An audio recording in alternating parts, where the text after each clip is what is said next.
ரொம்ப அழகா டிஎம்ஐடி பத்தி சொன்னீங்க.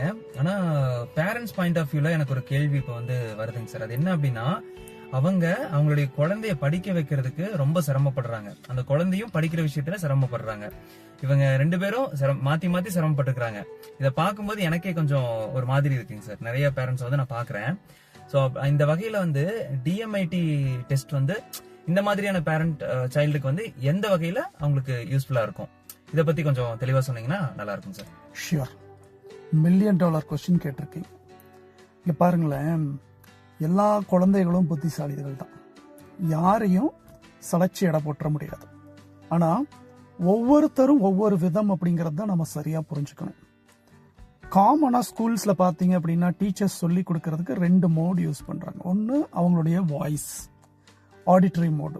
2வது அவங்க போர்டு இல்லைன்னா இந்த ஸ்மார்ட் போர்டு மாதிரியான டெக்னாலஜி யூஸ் பண்ணி ஒரு விஷுவல் எஜுகேஷனும் அவங்க கொடுக்குறாங்க. ஸோ இது 2 வகையான குழந்தைங்களுக்கு இது யூஸ்ஃபுல்லாக இருக்கும். ஆடிட்டரி லேர்னராக இருந்தால் அது வழியாக அவங்களோட வாய்ஸ் வழியாக கவனித்து தெரிஞ்சுக்குவாங்க. விஷுவல் டாமினண்ட்டாக இருந்தாங்க, விஷுவல் லேர்னராக இருந்தாங்கன்னு சொன்னால் இந்த மாதிரி டெக்னாலஜி யூஸ் பண்ணி அதன் மூலமாக ஒரு குழந்தை நல்லபடியாக பாடத்தை புகுத்திடலாம், பாடம் அவங்களுக்கு புகுத்த முடியும். ஆனால் ஒரு குழந்தை கைனஸ்தட்டிக் லேர்னராக இருந்தால் இங்கே தான் பெரிய சேலஞ்ச் இருக்கு. கைனஸ்தட்டிக்னா என்னதுங்க சார்? ஆக்சுவலாக நான் கைனடிக் எனர்ஜின்னு ஒரு விஷயத்தை கேள்விப்பட்டிருக்கேன். ஆனா நீங்க சொல்றது கைனஸ்தட்டிக் லேர்னிங் அப்படின்னு சொல்றீங்க. ஸோ இதை பத்தி கொஞ்சம் தெளிவா சொல்றீங்களா? நிச்சயமாங்க. அதாவது பாருங்க, சில பசங்களால ஒரு இடத்துல உட்காரவே முடியாது. அவங்களால அசைஞ்சுக்கிட்டே இருக்கிற வரைக்கும் தான் அவங்களோட மூளை அலர்ட்டா இருக்கும். அதனால என்ன பண்ணுவாங்கன்னா, ஆக்டிவா இருக்கிறதுக்காக ஏதாவது ஒன்று நோண்டிக்கிட்டே இருப்பாங்க. அவங்களுக்கு அசைவுங்கிறது ரொம்ப முக்கியம். அப்படிப்பட்ட பையனை பிடிச்சி ஒரு கிளாஸ்ல ஒரு 3/4 மணி நேரம் உட்கார்ந்து கவனிக்கணும், டீச்சர் சொல்றதை கவனிக்கணும், இல்லை அவங்க எழுதி போடுறதை கவனிக்கணும்னு உட்கார வச்சு அவங்களை ஐடில் ஆக்கணும் அப்படின்னு சொன்னா அவங்க பிரெயின் தானா சுவிட்ச் ஆஃப் ஆயிடுங்க, தூங்க ஆரம்பிச்சிருவாங்க. அவங்களுக்கு ஈஸியா தூக்கம் தட்டிடும். அவங்கள பொதுவா நம்ம எப்படி பாக்குறோம்னா, ரொம்ப குறும்புக்கார பசங்க, அதாவது ரொம்ப வாலு, நாட்டி இப்படின்னு சொல்லி நம்ம அவங்களுக்கு பிராண்ட் பண்றது உண்டு. ஆனா அந்த மாதிரி பசங்க கத்துக்கிற ஸ்டைலே வேற.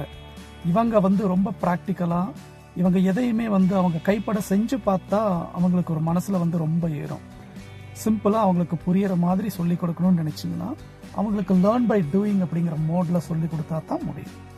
ஸோ அந்த பசங்களையும், அதாவது கிளாஸை உட்கார்ந்து கவனிக்க முடியாத பசங்களா இருந்தாலும் சரி, இல்லை ஒரு விஷுவல்ஸை பார்த்து தெரிஞ்சுக்க முடியாதவங்களா இருந்தாலும் சரி, அவங்க கைனஸ்தட்டிக் லேர்னர் அப்படிங்கிறது நம்ம இந்த மல்டிபிள் இன்டெலிஜென்ஸ் டெஸ்ட் வழியா கண்டுபிடிச்சிட்டோம் அப்படின்னா அவங்களுக்கு தக்க பாணியில அவங்களுக்கான லெசன்ஸை நம்ம கொடுத்து அவங்களையும் ஒரு நல்ல சக்சஸ்ஃபுல் பர்சனா மாற்ற முடியும்.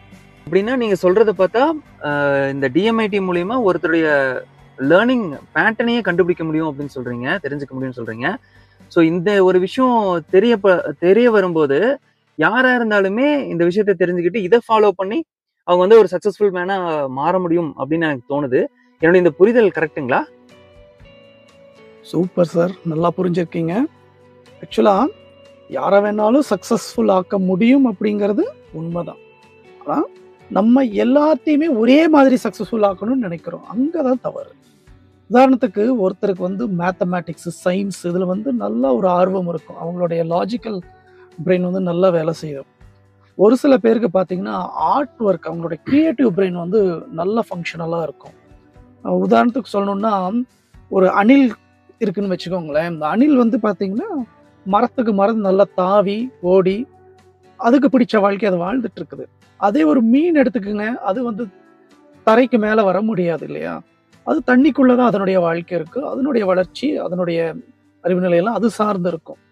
நம்ம பொதுவா என்ன நினைக்கிறோம் அப்படின்னா, மீன் மாதிரி இந்த அணில் தண்ணிக்குள்ள வாழணும் அப்படின்னு நினைக்கிறோம், இல்ல தண்ணிக்குள்ள சாதிக்கணும் அப்படின்னு நினைக்கிறோம்.